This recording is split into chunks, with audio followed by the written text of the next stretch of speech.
Одна из легенд Севера рассказывает о старом рыбаке, который всегда варил уху на берегу реки. Говорят, что это блюдо было настолько вкусным, что даже рыбы выпрыгивали из воды, чтобы попасть в котел. Конечно, это всего лишь сказка, но она отражает то, насколько популярны и любимы в этих краях рыбные блюда. Особая любовь к рыбным блюдам не просто каприз северян.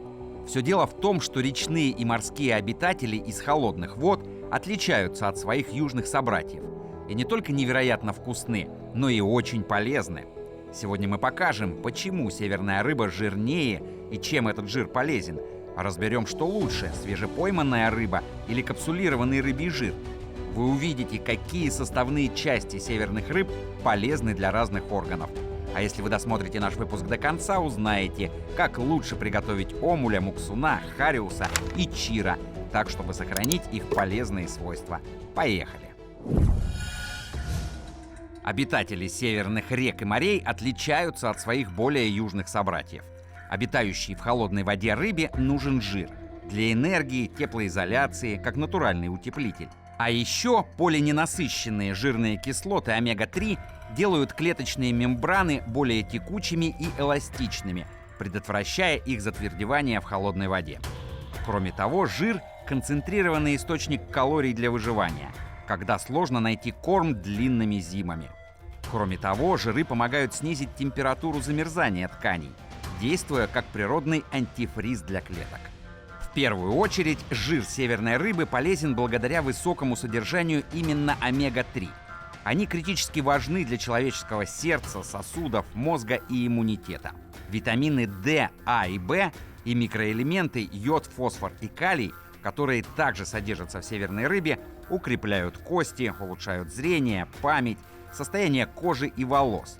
И это уже не говоря о том, что они помогают бороться с воспалениями и стрессом. Как это работает? Сердечно-сосудистая система. Омега-3 кислоты снижают уровень плохого холестерина, уменьшают воспаление в артериях, тем самым снижая риски инфарктов и инсультов. Иммунитет.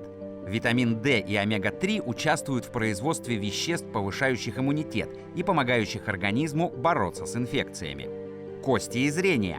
Витамин D важен для усвоения кальция и здоровья костей, а омега-3 поддерживает зрение, особенно важно для беременных и кормящих. Кожа, волосы, суставы. Витамины А, Е и омега-3 способствуют эластичности тканей, здоровому виду кожи и волос, а также уменьшают суставные боли. Кроме того, рыбий белок усваивается организмом гораздо лучше, чем животный, что делает рыбу идеальной пищей для спортсменов и активных людей. Дикая рыба живет в естественной среде, больше двигается и ведет более активный образ жизни. Это придает ее мясу более плотную текстуру и насыщенный вкус. Но есть и минусы.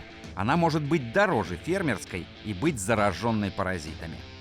Фермерская рыба или аквакультура питается кормами, и это делает ее жирнее, сочнее, дешевле и безопаснее с точки зрения шанса отравиться.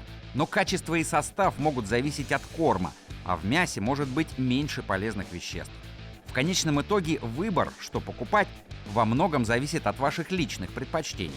Стоит запомнить лишь, что дикая рыба, как правило, богаче микроэлементами, а фермерская может иметь более предсказуемый состав. Несколько слов про капсулированный рыбий жир. Он содержит очень много эйкозапентаеновой и докозагексагеновой кислот. Это два разных типа омега-3 жирных кислот, о которых мы говорили в начале выпуска. А вот целая рыба, помимо этого, содержит еще и минералы. В частности, она богата селеном, элементом, который защищает организм от отравления ртутью.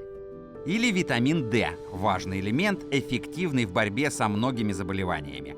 Такого количества этого элемента вы не найдете ни в одном другом природном источнике. Как уже говорилось, комплексы с содержанием рыбьего жира богаты полезными кислотами. Только вот их усвояемость далека от идеальной. А вот питательные вещества, содержащиеся в рыбе, всасываются лучше. Ученые давно пытаются понять причины такого явления. В ходе некоторых исследований было выявлено, что другие содержащиеся в рыбе жиры активируют различные процессы, которые способствуют лучшей усвояемости омега-кислот. В Впрочем, если зажарить рыбку до углей, можно попросту сжечь ее полезные свойства. Более того, разные виды северных рыб рекомендуют готовить разными способами, чтобы максимально раскрыть их вкус. Например, мясо омуля характеризуется не только хорошим вкусом, но и большим количеством полезных микроэлементов и витаминов.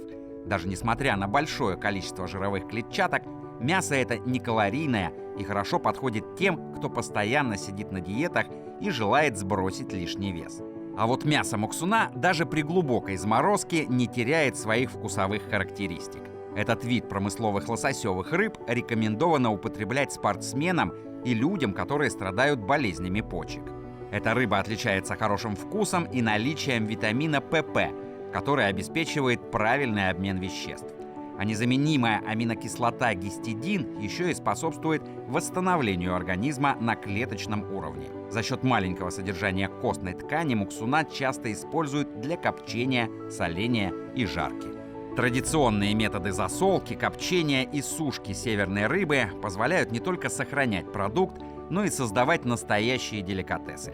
При этом рецепты просты, а многие виды подводных обитателей и вовсе готовятся без добавок. Например, хариус – одна из ценных рыб северных рек. Ее мясо нежное и ароматное, отлично подходит для запекания или приготовления на гриле. Нельма – представитель семейства сиговых, вкус которого раскрывается даже при минимальной обработке. Слабосоленая нельма – идеальная закуска для повседневного стола.